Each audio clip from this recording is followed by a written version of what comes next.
തൃശൂരിലെ വോട്ടർ പട്ടിക ക്രമക്കേട് ആരോപണത്തിൽ ഇന്നലെയുണ്ടായ CPIM BJP സംഘർഷത്തിൽ 70 പേർക്കെതിരെ പോലീസ് ഇപ്പോൾ കേസെടുത്തു കഴിഞ്ഞു. 40 BJP പ്രവർത്തകർക്കും 30 CPIM പ്രവർത്തകർക്കുമെതിരെയാണ് ഇപ്പോൾ കേസെടുത്തിരിക്കുന്നത്. സൂരജ് സജി മറ്റു വിശദാംശങ്ങൾ നൽകും. പറയൂ സൂരജ്. ഈ വോട്ടർ പട്ടിക ക്രമക്കേട് ആരോപണത്തിൽ CPM നടത്തിയ മാർച്ചിനിടയിൽ BJPയുടെ കേന്ദ്രമന്ത്രി സുരേഷ് ഗോപിയുടെ ഓഫീസിലെ ബോർഡിന് നേരെ CPM പ്രവർത്തകർ കരിയോയിൽ ഒഴിച്ചിരുന്നു. ഇതേ തുടർന്നാണ് BJP പ്രവർത്തകർ CPMന്റെ ഓഫീസിലേക്ക് മാർച്ച് നടത്തുന്നതും CPM പ്രവർത്തകർ സംഘടിച്ചെത്തി പിന്നീട് അതൊരു കയ്യാങ്കളിയിലേക്ക് നീങ്ങുന്നതും ഏറെ നേരം ഇരുവിഭാഗവും ചേരിതിരിഞ്ഞ് ഏറ്റുമുട്ടുന്ന ഒരു സാഹചര്യമൊക്കെ ഉണ്ടായി. ഈ സംഭവത്തിലാണ് ഇപ്പോൾ പോലീസ് കേസെടുത്തിരിക്കുന്നത്.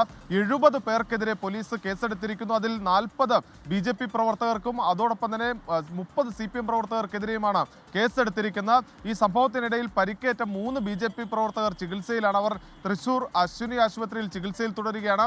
ഒരു CPM പ്രവർത്തകനും പരിക്കേറ്റിട്ടുണ്ട്. ഇവരുടെ പരാതിയിന്മേലാണ് ഇപ്പോൾ ഈ 70 പേർക്കെതിരെ കേസെടുത്തിരിക്കുന്നത്. അതോടൊപ്പം തന്നെ ഇന്നലെ കരിയോയിൽ ഒഴിച്ച ബിബിൻ എന്ന് പറയുന്ന വിയൂർ സ്വദേശിയെ രാത്രിയോടുകൂടി പോലീസ് കസ്റ്റഡിയിലെടുത്തിരുന്നു. ഇന്നലെ സമരത്തിനിടയിൽ ആദ്യഘട്ടത്തിൽ ഈ കരിയോയിൽ ഒഴിച്ച ആളെ കസ്റ്റഡിയിലെടുത്തെങ്കിലും ഉന്നത പോലീസ് ഉദ്യോഗസ്ഥരുമായി സംസാരിച്ചപ്പോൾ ഈ വിട്ടയക്കാൻ നിർദ്ദേശിക്കുകയായിരുന്നു. തുടർന്ന് പോലീസിന്റെ കസ്റ്റഡിയിൽ നിന്ന് CPM പ്രവർത്തകരെത്തി ഈ പ്രവർത്തകരെ മോചിപ്പിച്ചു കൊണ്ടുപോവുകയും ചെയ്തു. പക്ഷേ രാത്രിയോടുകൂടി ഈ കരിയോയിൽ പ്രയോഗം വലിയ വിവാദത്തിലേക്ക് പോയതോടുകൂടിയാണ് ഈ പ്രവർത്തകനെ വീണ്ടും കസ്റ്റഡിയിലെടുത്ത് പോലീസ് ഇപ്പോൾ അറസ്റ്റ് രേഖപ്പെടുത്തിയിരിക്കുന്ന. അതിനിടയിലാണ് അതേ തുടർന്നുണ്ടായ സംഘർഷത്തിലും 70 പേർക്കെതിരെ കേസെടുത്തിരിക്കുന്ന സ്കേൽ.